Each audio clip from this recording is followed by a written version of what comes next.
This is the Bush Whisperer coming to you from Cape Agulhas, Simonstown. Come to talk to you about sound and the use of sacred sound, the vibration of sacred names, mantram, call it what you will. So what are sacred names? What are mantram? And why are they sacred? There seems to be a lot of superstitious ideas and old concepts that don't really suit the modern man. I'm going to give you a practical, down-to-earth consideration of what it is, with a little examples that you can have something to relate to.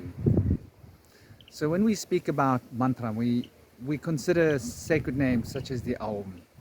And the Aum is probably the most universal one. Obviously ancient Greek, it got borrowed by Latin, which was a language created by the ancient Greeks to subjugate the nations of mankind. Sanskrit, and various other traditions. Even in the pre-Hebrew script, you see this word coming up. It's in the Quenens. So what are mantra and why are they powerful? And what makes them sacred? I'm going to start by breaking down the Aum to give you an idea. That should be able to get us on the road to understanding it. What makes the Aum so powerful is the fact that it's made out of 3 different sounds. The first sound is the A, which is the silent sound, unpronounced. But it creates a resonance in the Bindi chakra, the back of the head.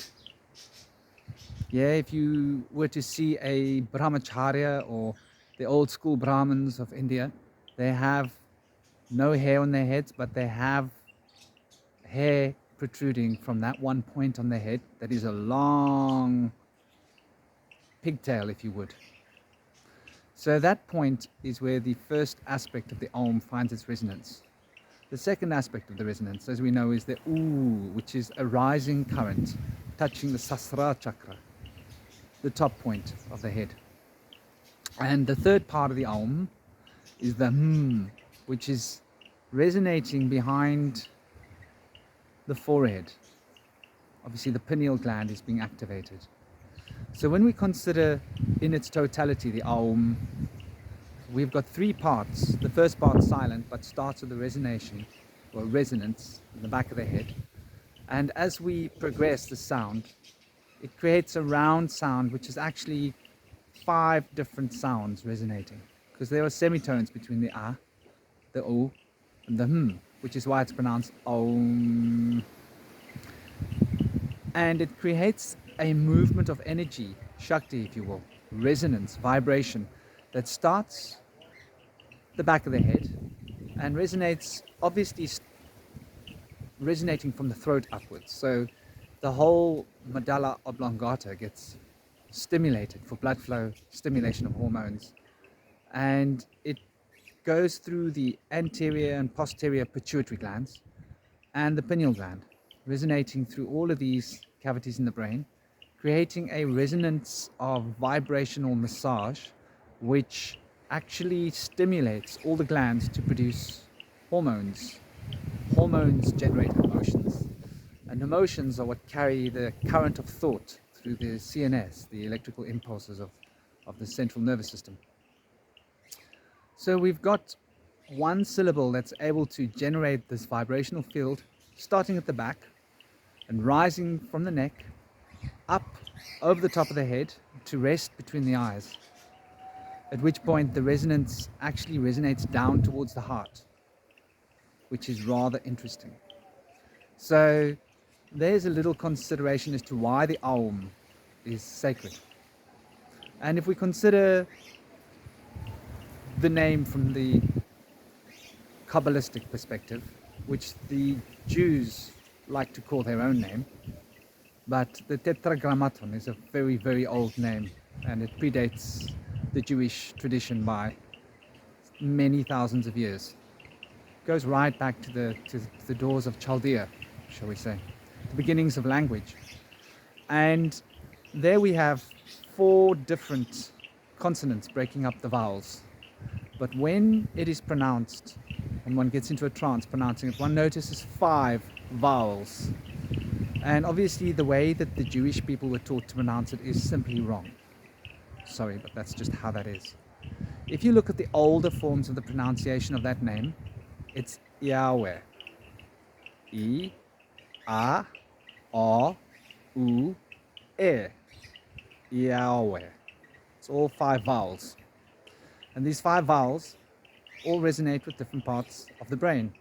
Once again, up through the throat and carrying the resonance to the heart.